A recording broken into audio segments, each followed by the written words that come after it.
Welcome back to Dialogue on Public Issues. I'm John Chowning with Campbellsville University. And in May, the voters of Kentucky in both the Democratic and Republican parties will be selecting nominees for the November general election.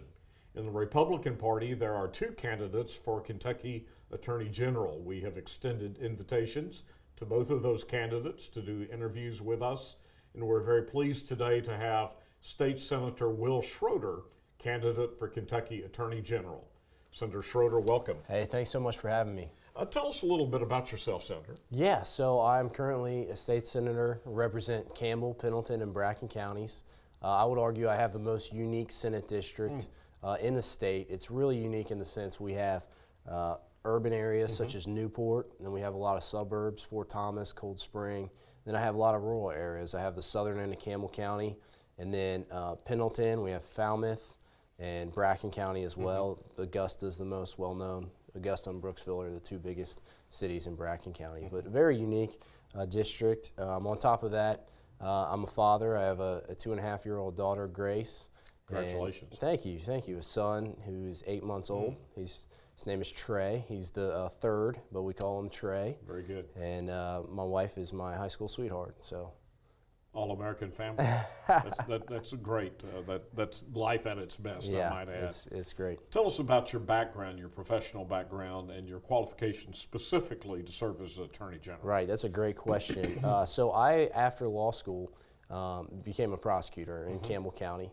Felony prosecutor, had a wide variety of cases from just drug possession, trafficking cases, assault cases, you name it. I got to see whatever was coming in through the door, really. I got to do something called preliminary hearings, where we start out at the district court level and have a hearing to make sure it actually is a felony. So I got a wide variety of cases and just worked with law enforcement officers handling those cases. Did that, and then an opportunity came when Katie Stein, my predecessor, decided she wasn't going to run for the Senate again, and I decided to throw my hat in the ring, got in it, and thankfully won. And once I did that, I had to give up being a prosecutor. Logistically and constitutionally, it wouldn't work. But it's been great. Now I've been in the Senate, like I said, first 2014, so I started in 2015, and then was just reelected again here. Now, what are the constitutional requirements to qualify to be the Kentucky Attorney General? So to qualify, you have to have 8 years practicing as an attorney. So you have to have that. So you can't just come out of law school and run for Attorney General. You actually have to have 8 years practicing as an attorney, and I do have that. On top of being a prosecutor, since being a legislator is only a part-time job, I'm in a firm, Dinsmore and Scholl, and work with the firm in public finance. Actually, we've done some work with the universities. So when cities, universities, or counties are interested in borrowing money, that's when we come in. Okay. We do borrow money occasionally. Yeah. We like to pay it off. Yeah. Why did you become a candidate for Attorney General at this point in 2018? You're still relatively young and obviously just got reelected to the state Senate. Right. Why now? Yeah, it was unexpected, but I felt called to do it. There was an opening for someone with experience. As I mentioned, I have that prosecutorial experience. I have that background. I think it really fits the position well as Kentucky's top law enforcement officer and Kentucky's top prosecutor. I think it's important that Republicans, when they go to the voting booths on May 21st, that they have a choice and that they have someone with experience. What are the constitutional duties of the Attorney General? And then there are some statutory duties, I presume, that have been enacted through the years in addition to the specific constitutional duties. Yeah, so the top law enforcement officer and top prosecutor of the state. So you're going to pretty much work with the county level, the county attorneys, and the Commonwealth attorneys, the prosecutors throughout the state. You're helping them and overseeing that system of prosecutors on 120 counties in the various judicial districts. And then, when there's lawsuits that the state's involved in, you have the opportunity to defend the state in those lawsuits. Now you have one opponent in the Republican primary. Why do you think you're the best choice to be the Republican nominee? And then I would ask you, presuming the voters choose you in May, on May 21st, as a Republican nominee, why do you think you should be elected over Greg Stumbo, who is prior Attorney General and has multiple years of service in the Kentucky House of Representatives, including as Speaker of the House? Yeah, great question. I appreciate you asking that. So for Republican voters, what I would say is, again, it is crucial that Kentucky's top law enforcement officer has experience as a prosecutor. His job is way too important for on-the-job training. I'll be ready from day one to start. I also have experience winning elections. I won in 2014. At the age of 31, I had a three-way primary, and I received more votes than both my opponents combined. I went on to win the general election by over 60% of the vote in a district that Democrats slightly outnumber Republicans. This past election cycle, Democrats threw everything they could at me, and we received more votes than we did in 2014. So I've been tested when it comes to tough races, so I have that going for me as well. Finally, I serve currently as chairman of the state and local Senate committee, and that's a position of leadership, so I'm currently in a position of leadership, and I'm the only candidate that has those three qualifications. As far as November, Greg Stumbo has had his time as Attorney General, and he left to pursue other things. I would argue when you look at Greg Stumbo's time in office in the past, it wasn't about what was best for the Commonwealth of Kentucky. Unfortunately, it was about what was best for Greg Stumbo and the Democratic Party. That needs to change. I think whoever we elect needs to be someone that is doing what's best for the Commonwealth of Kentucky and not going to use the position as a partisan office. Do you think former Attorney General Stumbo, particularly during the Fletcher administration, some would say he excessively politicized the office of Attorney General? I think he did, absolutely. And I think, unfortunately, since his tenure there, we really haven't seen it return back. I think it's a lot of people have just looked at it as a stepping stone and just been attacking the governor, and that's certainly not anything I'm interested in. Again, I just want to do what's best for the Commonwealth of Kentucky. Do you think as the nominee you can raise the kind of money that we would presume that Mr. Stumbo would be able to raise or would hope to raise for the fall election? Yes, absolutely. I've already spoken to many people that there's going to be a lot of business interest. This race is important. Kentucky hasn't had a Republican Attorney General since 1948. And I think going back to how this position has been used as a partisan position, and it really shouldn't be, I think a lot of people are fed up. So I have no doubt that the money will come there. Do you think you'll get support from Democrats? I do, and I do so because I've already talked to numerous Democrats who really, whether it was his time as the Speaker of the House or Attorney General, he burnt a lot of bridges. Again, it goes back to he did what was best for Greg Stumbo and not necessarily the Commonwealth of Kentucky. And in doing so, he burnt a lot of bridges. So I have had Democrats come up to me and say, I'm typically a straight party Democrat voter, but I'm going to make an exception. I know you, I know your character. Being in the Senate certainly helps because I have a voting record, and they know where I come from on a lot of the important issues to Kentuckians. Do you anticipate doing debates with your primary opponent, or what are the plans there? I'm certainly open to it. We haven't set anything up, but I would certainly be open to that if Campbellsville University wants to. Well, that's a possibility. Yeah. Let me extend an invitation to you and your opponent, Mr. Okay. Cameron. I would gladly accept. And certainly, both of you are very young. I mean, for candidates, I'm not Right. disparaging either of you. But, No, that's all right. But young faces and young, you're a little older than he is, I think. So I'll go ahead and tell your viewers I'm 36 years old, because that seems to be one of the first questions I get a lot of times. How old are you?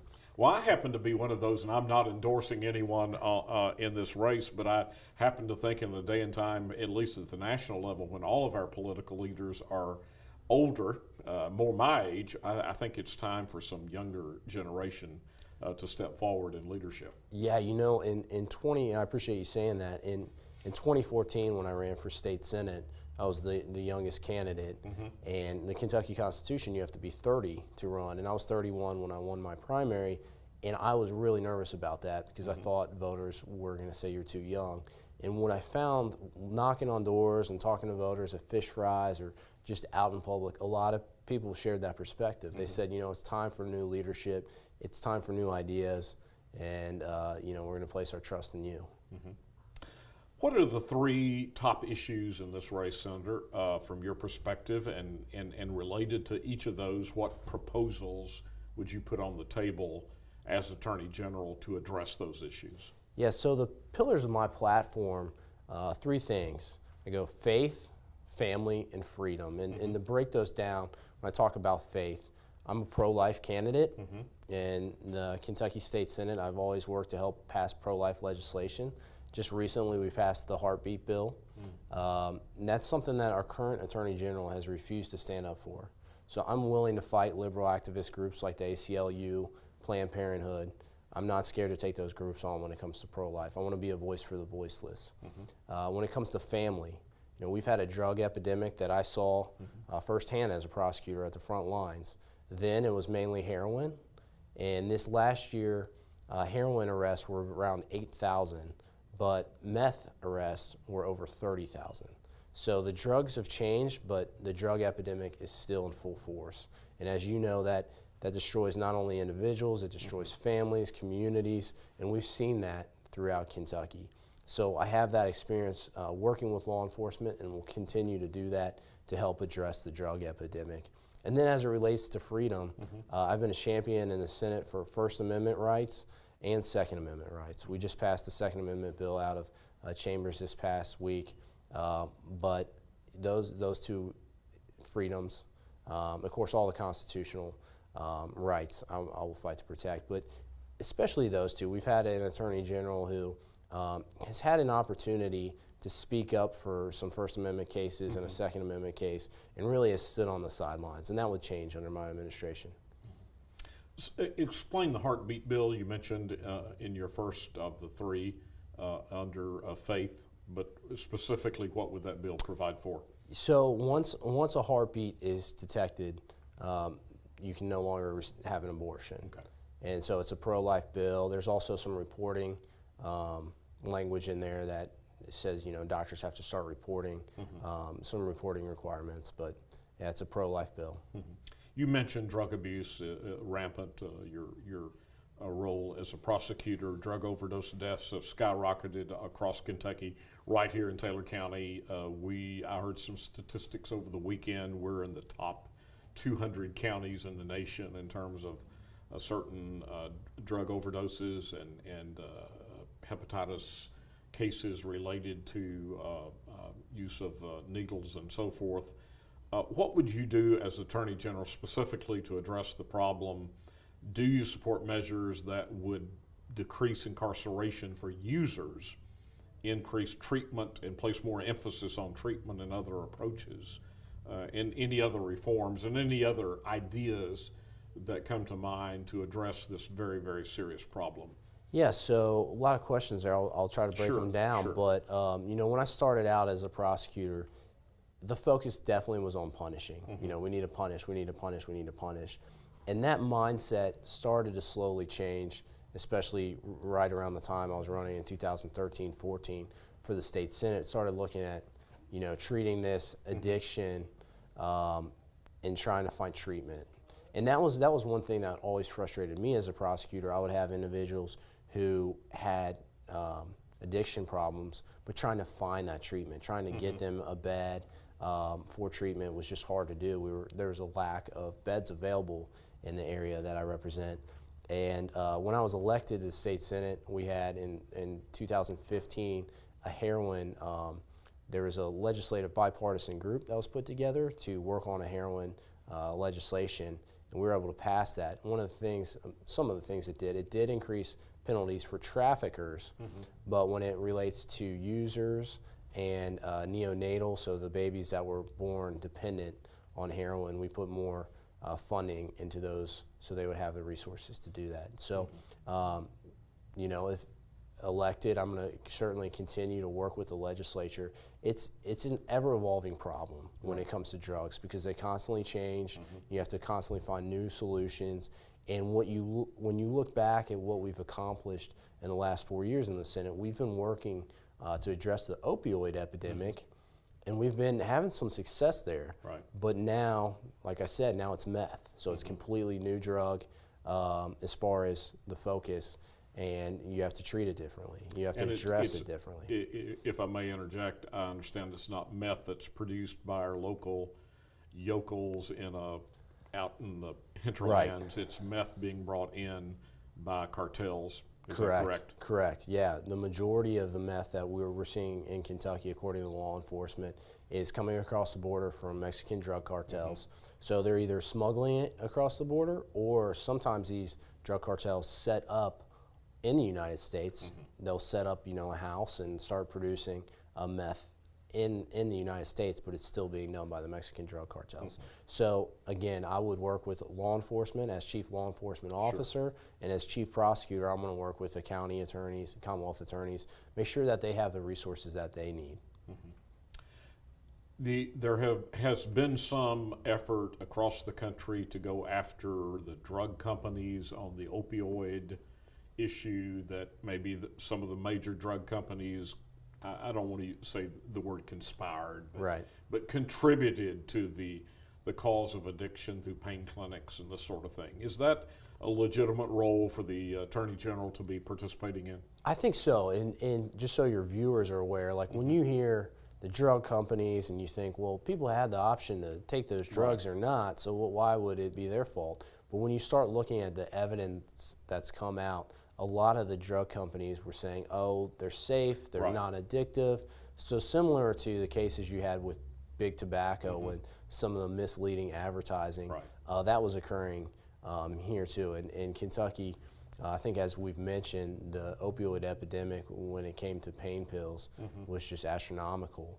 And I do think it's problematic when you have big pharma telling doctors, hey, these are non-addictive drugs, and then we know the outcome. So I do think it's fair game and that they should certainly be looked at. Cyber crimes, increased frequency, seriousness in the state. As AG, what would you do to protect our citizens, particularly our vulnerable populations? I hear increased stories among people with elderly parents and senior adults in particular. There's also, on the other end of the spectrum, cyber crimes against our children. Right. Yeah, having a cyber crimes unit, we currently have that, and maintaining that is important. As you mentioned, those groups, especially elderly and children, are being preyed upon. We have to make sure that we can do everything we can to stop that. And as Attorney General, I'm going to work with my current colleagues in the legislature. As Attorney General, I'll be willing to come back and talk to them, keep them updated. We haven't really seen that currently, and I won't be scared to ask for what our needs are. Do you think the current Attorney General has spent too much time attacking the current governor? I do, and that goes back to, what is the role of the Attorney General, and who should you be looking out for? Are you looking out for the people of the Commonwealth of Kentucky, or are you using it as a political, grandstanding opportunity? And I feel like a lot of that political maneuvering has been going on, especially in light of the fact that he's a candidate himself. Right. What is the role of the Kentucky Attorney General in defending an action of the General Assembly in court? Right. So if the General Assembly is sued the Attorney General, it's their obligation to defend them. Of course, people have asked me, are you always 100%? And I think so. The one exception would be, the state of California, for instance, their General Assembly has passed some laws I think are blatantly unconstitutional, and the U.S. Supreme Court has said such. To give you the example, the law was that a pro-pregnancy center had to carry material of the opposite view. So basically they had to have abortion pamphlets, which is completely wrong. The First Amendment says not only do you have the ability to speak up, but you have the ability not to say things. And this was a case where the government, the state of California, was forcing these pro-pregnancy centers to speak, and they didn't want to with those pamphlets. So if there was ever something where the General Assembly in Kentucky, and it's kind of hard to see because I know the men and women there and they're good people, but if there was something extreme that was unconstitutional, then that would be a different story. What about the executive branch, the role of the AG in defending an action of the governor, for example? Right. Well, I think traditionally that is how the Attorney General's office was viewed, and I think that's an important role. Of course, whether it's a Democrat or Republican, if they fall outside the lines of the law, if there's a violation, whether it's on boards and commissions or what have you, if they're not following the law, I do think the Attorney General has an opportunity to speak up. Now, how you do it is certainly just as important as what you do. Is it conceivable for you that you might, if you're a Republican Attorney General with a Republican General Assembly and a Republican governor, for example, is it conceivable that you might take either of the branches to court, that you might challenge something that they either might do? Yeah, I would say yes, because at the end of the day, you know, when I swear an oath to the Kentucky Constitution, it's not to the Republican Party, it's to the Kentucky Constitution. So if the General Assembly or the governor, whether it was, you know, controlled by Republicans or Democrats, governor as well, whether it's a Democrat governor or a Republican governor, as Attorney General, I'm going to make sure that the law is being followed. But would you be more motivated to take a Democratic governor or legislature to court? No, I don't think my job would necessarily depend on who. It's going to depend on facts, right? Okay. When you're in the courtroom, when I was a prosecutor, well, it didn't matter who the defendant was. It was, you know, let's look at the facts of the case. And so whether it's a Democrat-controlled or Republican-controlled, it's going to matter what are the facts, what did they do. And again, although we have seen this office, unfortunately, used for political opportunity, that's not my intention. My intention is to do what's best for the people of the Commonwealth of Kentucky. Under what circumstances in general should a Kentucky Attorney General challenge an act of the federal government? You know, we've seen cases of federal overreach, whether it was, you know, the waterways, where they started saying a stream is a waterway, and if you're going to farm and move a stream, you can't, because it's controlled by the federal government. So there's cases like that where that's just complete, when it comes to the EPA or the federal government doing things, that we need to speak up for Kentucky and push back. Would that involve potentially, and I think that case probably did, joining other states Yes. in going against the federal action? Correct, yeah. As Attorney General, you have an opportunity to participate in something called amicus curiae briefs. And it means friend of the court. And so our current Attorney General could write a friend of the court briefs letting the U.S. Supreme Court know where he weighs on certain positions. And he's failed to do that. He failed to do that in the California case that I mentioned, the freedom of speech case, and he's failed to do that in the Second Amendment case in New York. As Attorney General, I would not hesitate to let the U.S. Supreme Court know our Kentucky values and where we stand. If there's anyone out there watching the show or listening on our radio, it'll be broadcast on both, that's totally undecided, obviously at this point, early in the race, there's a lot of folks still to learn your name and that of your opponent in the primary. Give me the best argument why they should vote for you. Yeah, so I am the only candidate in the race that has been a prosecutor. I've been in the courtroom. I've worked with law enforcement. And as Kentucky's top law enforcement officer and Kentucky's top prosecutor, I think that's crucial that we have that experience. Also, as I mentioned, I'm the only Republican candidate that has won elections. I've been through tough elections and I've won. I think I'm the best opportunity we have to beat Greg Stumbo in the fall, and it's crucial that we do that. I'm also the only candidate with leadership, in a leadership position now as my chairman of state and local government. And you know, ultimately for me, it's about, I mentioned 2 children at home. So I have Grace and Trey at home, and they serve for my wife and I, and my wife's a saint for letting me do this, I often say, but they serve as a reminder of what's at stake for Kentucky's future. So I'm constantly seeing them and reminded just how important this job is. Now, this is a really, really important question to Campbellsville and Taylor County. If you win the primary, will you come back on July 4th and participate in Kentucky's biggest July 4th Independence Day celebration and parade? I will participate. The question that I'm trying to figure out is, so I have a Model A. It was my grandpa's, it was my dad's, and now it's mine. And how do I get this Model A? That's a good question. And there are such vehicles in the parade. Yeah, so There's a place for it. I'm going to try to find a way to get the Model A down here. Absolutely. Yeah. Any final comments you'd like to make, Senator?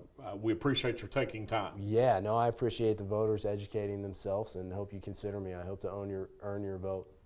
This is John Chowney with State Senator Will Schroder, Republican candidate subject to the May 21st primary for Kentucky Attorney General. Senator, thank you so much. God bless you. Thank you. God and bless. Travel safely along the way, and keep an eye on State Senator Max Wise. He while sits you're in right next Frankfurt. to me. Oh, does he? He does. Well, keep an We eye get on along him. great. This Thank is you. John Chowney with State Senator Will Schroder, Kentucky candidate for Kentucky Attorney General in the Republican primary. Thank you.